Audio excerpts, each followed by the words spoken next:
This is Dare to be Authentic Talk Radio Worldwide with relationship coach, life coach, and author Mari Mitchell. Broadcasting live from Southern California.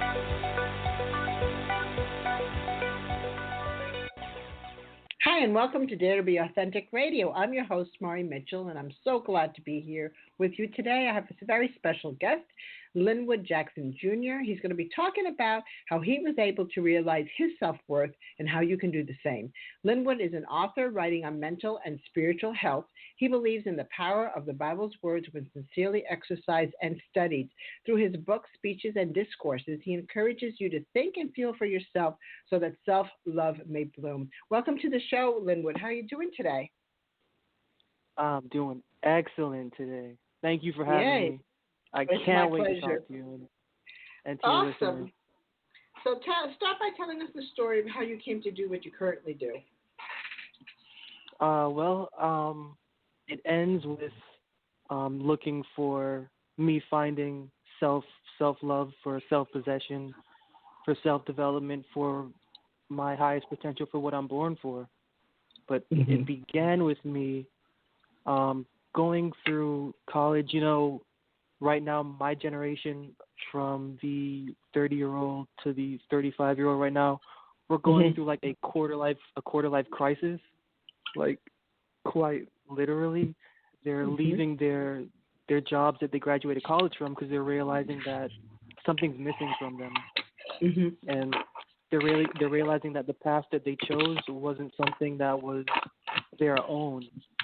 And mine, like, going through college and graduating college, it's not a bad thing, but when you're not doing it for you, you kind of realize, I don't even know who I am. And so I graduated college as a graduated dummy, as I like to say, having passed through all those classes and having retained absolutely nothing of my experience but the debt that comes with it.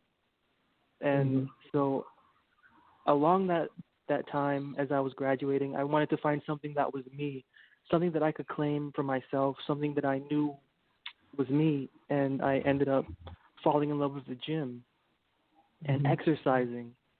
And I loved the pain that came from exercising. It was like therapy to me. And it was therapeutic because it was sort of like I deserve to feel that pain for my ignorance and for my stupidity, for not making my own decisions about my own life and what I wanted to do with it. So it was kind of like a pain pleasure thing. And I ended up, abusing the gym and also the supplements that I was taking, and ended up in the hospital.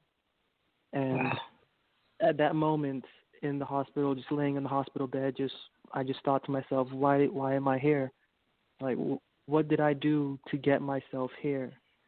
And it wasn't so much as exercising, and it wasn't so much as abusing the supplements I was taking, but it was more of me looking for a reason to love myself and a reason for me to understand my own self-worth and my own self-value, because I didn't have it, and I was looking for it in an outlet that just wasn't the right way to do it.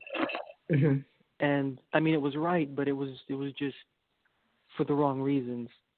Right. And from that point in time, I, couldn't really do much. So I was laid up in bed, and I just cracked open the Bible. I wasn't really a Bible person in my family also, not really. So, always raised with something, but still I cracked it open, and I got the diet that was in the Bible, I ended up implementing, and that same diet helped my mind, my internal organs, and also the organs of my person, my being. And that experience, I documented that experience, and that was my first book, Perfecting and Reforming Personal Religion. It's just a book of, every chapter is just a new counsel of how the Bible's advice for mental and spiritual health can help physical development along with your production in your daily life. And that's how I got started. That whole experience opened me up to realizing like the reason why I am born, and if I'm feeling this way, there's other people that have to feel this way too. So why not just do something to let them know they're not alone.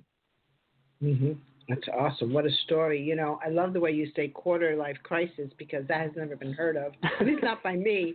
Midlife crisis. That's what I went through. You get to your 40s and you're like, who am I? What am I doing here? Why am I so unhappy? But I kind of love that your generation is getting to it faster. That shows the evolving, of our species, because it didn't take you half your life to figure this out. It took you only a quarter of your life. Wow, I wish I had been that way. So thank you for sharing that with us. And, your way of trying to prove your self-worth. I did that myself. And the fact that you show something that was like off balance is over on the extreme. And of course you got injured, but it was all meant to be, because this brought you to this awareness that you now have. Is that what makes you so passionate about inspiring others to find their self-worth? I know that's part of what you do now. Exactly. It does. Life is just so bad right now. We can't wait until we're, midlife. Is just so different right now. And you factor in all of the things that's made available to us at this time. For example, social media and all of those little handheld gadgets. All we are, if you think about it, all we are is a body of energy and chemicals. And when those chemicals release, that energy changes, and that dictates how our behaviors and our actions come about. And so, like, the things that are out there at this point in time manipulate our chemicals that are releasing from our brain and are affecting our behaviors and our actions and our thoughts and our feelings. And it's kind of crazy. Like, there's an age limit for drinking alcohol, for example, but there's no age limit for these little gadgets that manipulate the same kind of chemical releases that you get, for example, from a cigarette or from drinking alcohol. And there's little kids that are using these things. Right. And so the manipulation of the chemical imbalance in the body, it's forcing us to not wait so long to try to wake up. And I've spoken to different people, like youth, that are in a state of depression, and they're telling me they're depressed and the reasons for why they're depressed. And, it just gets to the point where I tell them you can only be depressed for so long until you actually look at your depression and flip it around.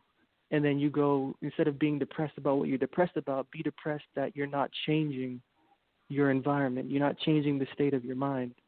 And that's sort of what inspires me to, like, give the philosophy that the Bible gives for mental and spiritual health. From my point of view, the philosophy is, it just cuts down to religious tradition. Religious tradition is a means to stop you from fully experiencing what the words that are written are. When you can step out of that environment and realize that you are not a religious tradition, that you are a human being that can think and feel without some kind of handwritten philosophy tossed down to you by mother and father or by someone in a suit, then you can begin to feel and know your self-worth and really experience life as it's supposed to be. And that's inspiring to me. Yeah. I love the way you put it. You put it so perfectly. I had the same experience you did. I grew up in organized religion and was very religious for a very long time, but then had that spiritual awakening. But I love the way that you put it. We have to free our minds to be able to think for ourselves and not just take whatever people hand down to us, whether you say be our parents, religious leaders, whoever, just does not take that because they wrote it and they said it was right and you follow it. No, we have to think for ourselves, and the world is doing that now, and more people your age, young people, are doing that now, and I think it's all very exciting. Let's talk a little bit about what role authenticity played in all this for you. Oh, wow. And it's perfect that I'm on this show because self-worth is all about authenticity. like the root behind, self-worth is being the most genuine person you can be. And for me, my experience, that ingenuine spirit is what caused me so much trouble. But when I went through that process of reorganizing my thoughts and my feelings and getting that energy into a good channel that I could benefit not just myself, but, other people that feel the same way I do, it's that genuine self that can relate, and the experience of that genuine self that helps you to grow inwardly and in every field. Like, you can't be a good husband, you can't be a good brother, you can't be a good teacher, you can't be a good doctor, you can't be a good anything if you're not authentic. Mm-hmm. And there's an experience that you have to go through to get to that point. And I think for fair, many don't really go for that kind of experience. It's more of like, I couldn't tell you because I'm not built that way, but the experience I've gone through, it helps me to sympathize with those people out there that would rather follow a religious tradition instead of questioning that religious mm-hmm. tradition, mm-hmm. that would rather follow a way to eat and a way to dress instead of developing their own style and the expression of their own person. There's mm-hmm. there's a whole lot of insecurity that we have naturally that has to be conquered, and if it's not conquered, it's going to eat us alive, and we're just going to be eaten alive by the people that's out there. And that's right. Another reason why I'm so inspired to do this, because there's no reason to feel insecure about anything. Like, nobody knows what's going on. And mm-hmm. It's just interesting to me how we are and how we communicate with one another. Yeah. You talked about those insecurities, and you said they're built into us. I don't believe they're built into us. If you watch a child, a little child, 2-year-old and under, maybe even up to 3, they're very secure in themselves. They know what they want. They know how to have a fit about it, and they know their self-worth. They know how valuable they are. Very true. But as we get older and people... Yes, as we get older, people tell us how we're lacking and not doing things right and correcting us all the time. That's when we lose it. And so you said something before that really struck me, trying to find your self-worth outside of you in your fashion, in your body, in whatever. It doesn't work. And you get into that space where you're no longer authentic. You're not being who you are. For me, afraid that people would reject me, right? Who I am is not good enough, so let me try and be better than who I am or someone else because they'll like that person. And so that, that's the root of that. But exactly. I love that once you step into authenticity, for me, it was so empowering because at this point, I don't care what people think about me. They could talk about me all they want. It doesn't influence me anymore. And I just have to be who I am. And that's how I have to be. I can't be anybody else at this point. So what... you know what? Let's go for a quick break, and then we're going to talk about, the steps for beginning to realize your self-worth. We'll come back with that. And if you want to call in and ask Linwood a question, you can call in now at 929-477-3869. That's 929-477-3869, and we'll be right back. Would you rather pay rent or own the apartment complex? Easy, right? You want to collect the rents as opposed to paying them. So why pay to be in a networking group when you can own networking groups? Do you want to explore a franchise opportunity where you can profit from starting networking groups and add it on to what you're already doing?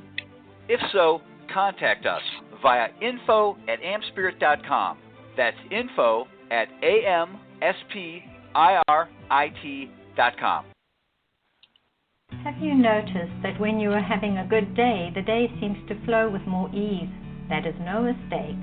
When we feel good about ourselves, we attract this to us. I'm Joy Truscott, and as a clinical therapist, I specialize in releasing trauma blocks and shifting age-old family patterns that no longer serve us. Hop onto my website, joytruscott.com, to access many free resources and find out how we can work together. Perceptive awareness technique with Susan Zumo teaches rapid expansion of your psychic abilities, increases self-esteem, and provides immediate and accurate answers to all your questions. Contact Susan at susanzumo.com, that's SUSANZUMMO.com, or call 757-275-4071. Again, that's susanzumo.com or 757-275-4071 to get started. We're back to Dare to Be Authentic Radio. I'm your host, Mari Mitchell, with guest Linwood Jackson Jr. We've been talking about how he was able to realize his self-worth and how you can do the same. So, Linwood, what do you believe is a very small first step for a person who wants to begin to realize their self-worth? Well, I'm going to have to piggyback off of you for this one and return to a childlike state of mind in whatever field you're in. For me, personally, my world, I write and I speak on the philosophy in the Bible. And so the very first step, I would say, is just as you pointed out earlier, which is a true fact. Return to learning and proving those words as a child. A child doesn't really care, but it doesn't really care except the experience. And what we have inside of us, our faith, when we have our faith develops just like a child develops.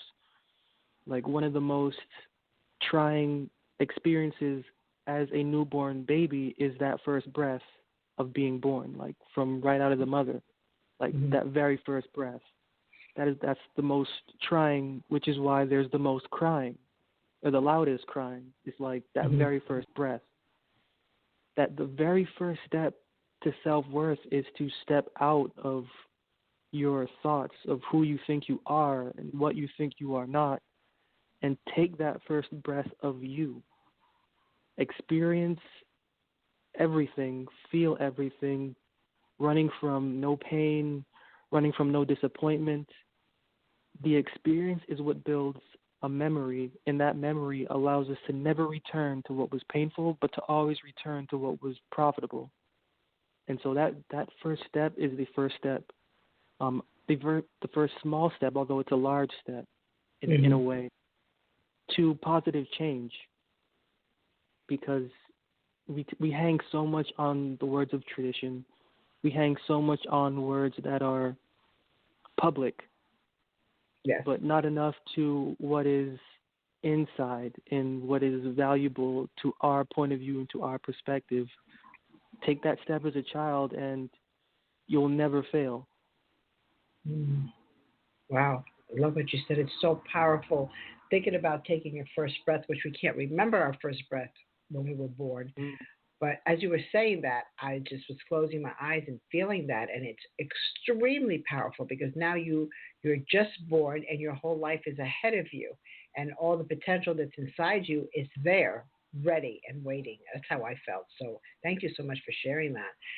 What do you believe is the main message you want to bring to the public, Linwood? The main message is, I'm just going to, again, just piggyback off of what I just last said from there, is not to live your life as if it's your last breath, but to live your life as if it's your first breath of consciousness. And more specifically, those words, just not just your first breath, like your first breath of a conscious awareness that you are breathing. How would you live your life after that time? That's the message I would like to give to every single person, because there's a difference between, going through life according to somebody else's platform, and there's another kind of aspect of living when you're building your own platform, not from any kind of inside self, like, self-complacency or any kind of self-pride, but according to self-awareness, that it is not aware and it needs to become aware. So it's going through the experience of becoming aware. Like, how would you live out your first day of your first breath of consciousness? That's something I keep with myself, and whenever I can, I try to share that message to everyone. Wow, that's a really powerful message. And for me, I feel really excited, when you say this is your first breath of consciousness, how would you live? Right? It's like, I guess I'm excited just thinking about it. All these things that are possible and all these things that I can do. And I don't have to worry about all the things that people said all my life that I can't do because that's all God. So that's extremely powerful. Thank you so much for sharing that with us. Would you like to talk about your books for a little bit? I know you have several and you have a new release. I do. A Prayer for Change is something that touches on this topic completely. A Prayer for Change is my audiobook, and it's point by point. Chapters are going point by point about how you go about that change, because we all really would like a healthy and consistent change. But for some reason, there's just something preventing us from simply adjusting to what needs to be adjusted to for that change. And so that book breaks down the general philosophy that the Bible teaches through the man Jesus on the cross, what that body on the cross symbolizes, what that crucifixion symbolizes. And from that point on, the dissection of that illustration, getting right to the change that is needed in heart and in mind for practical industry, not the kind of industry like, you go to college and the collegiate experience is there to raise the perfect citizen, I would say. But the life experience that comes, when you're not a perfect citizen, when you are a perfect you, that perfect you is what that change is. In my generation right now, we're feeling that because we've gone through that experience in this educational institution, and who we are has been kept hidden from us by who we're supposed to be according to the perfect citizen model.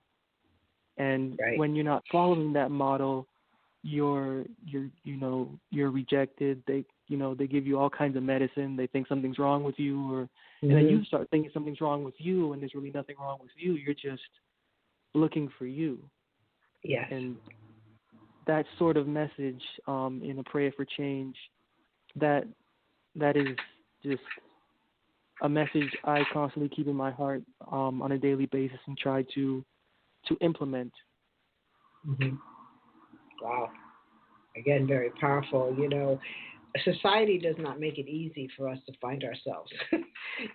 Not at all. At least the society in this country, it's just the opposite. We're bombarded with commercials, with everything about how you have to look, how you have to dress, what you have to eat, where you have to live, and you get lost. It's easy. I'm just seeing standing maybe in Times Square or maybe in Taiwan, they have this thing with all those ads, just blaring at you.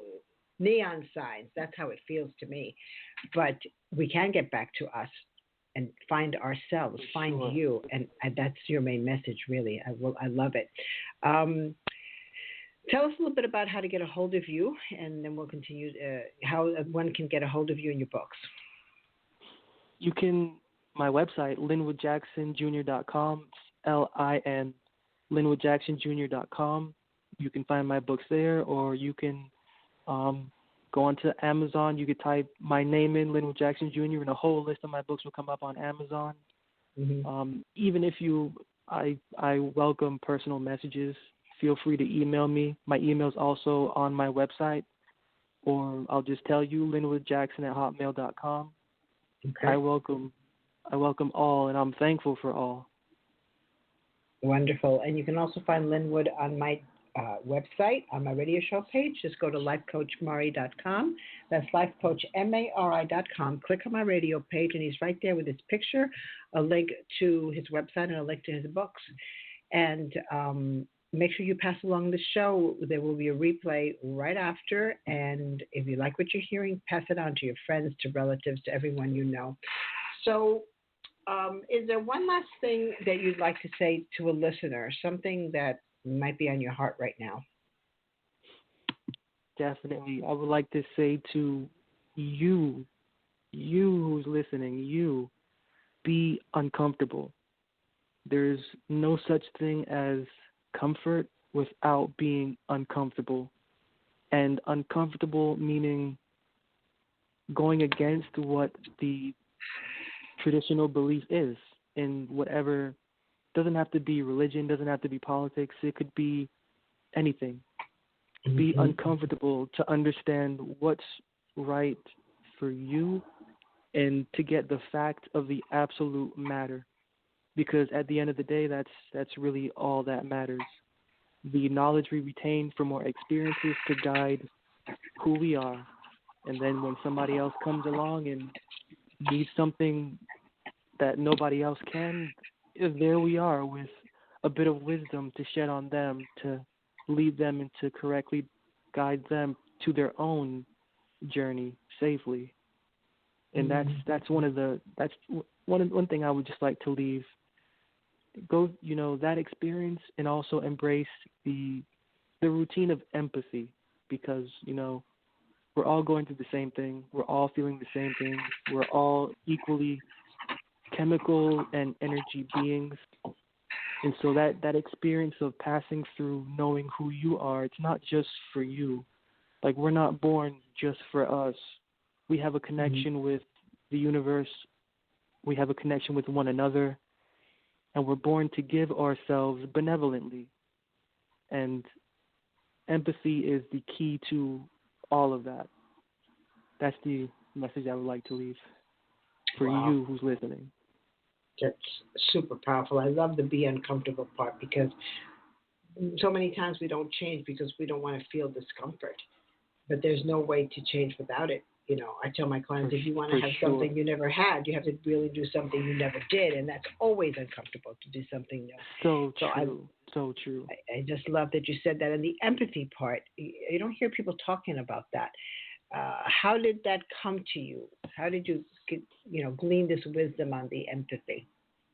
And it's just so funny, because I talk to so many people that they would call themselves Christians. And when I go through what the philosophy of the Bible is, and I go through, I put a term on self-value, for self-possession, for practical industry, and the entire process to get to that is empathy.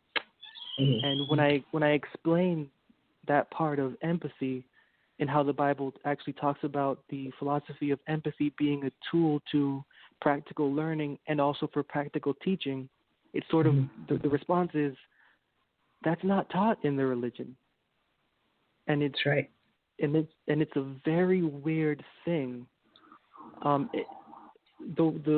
kind of idolatrous nature that religion in general is, it stops you from seeing your own self-worth to better the worth of the people around you, because you're so focused on an individual figure.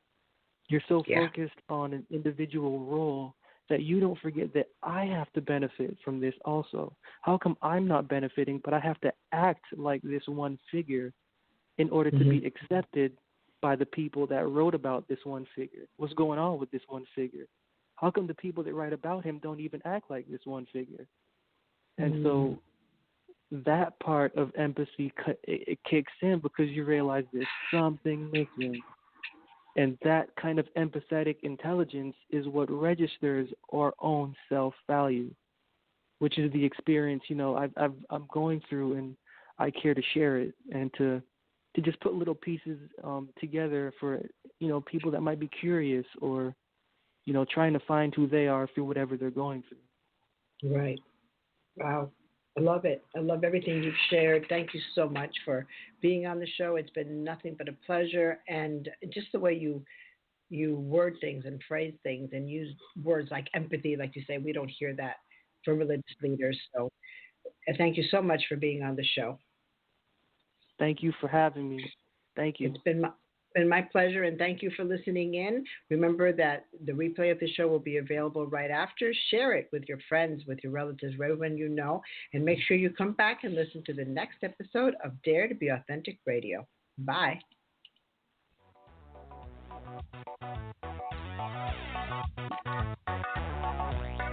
This is Dare to Be Authentic Talk Radio Worldwide with relationship coach, life coach, and author Mari Mitchell. Broadcasting live from Southern California.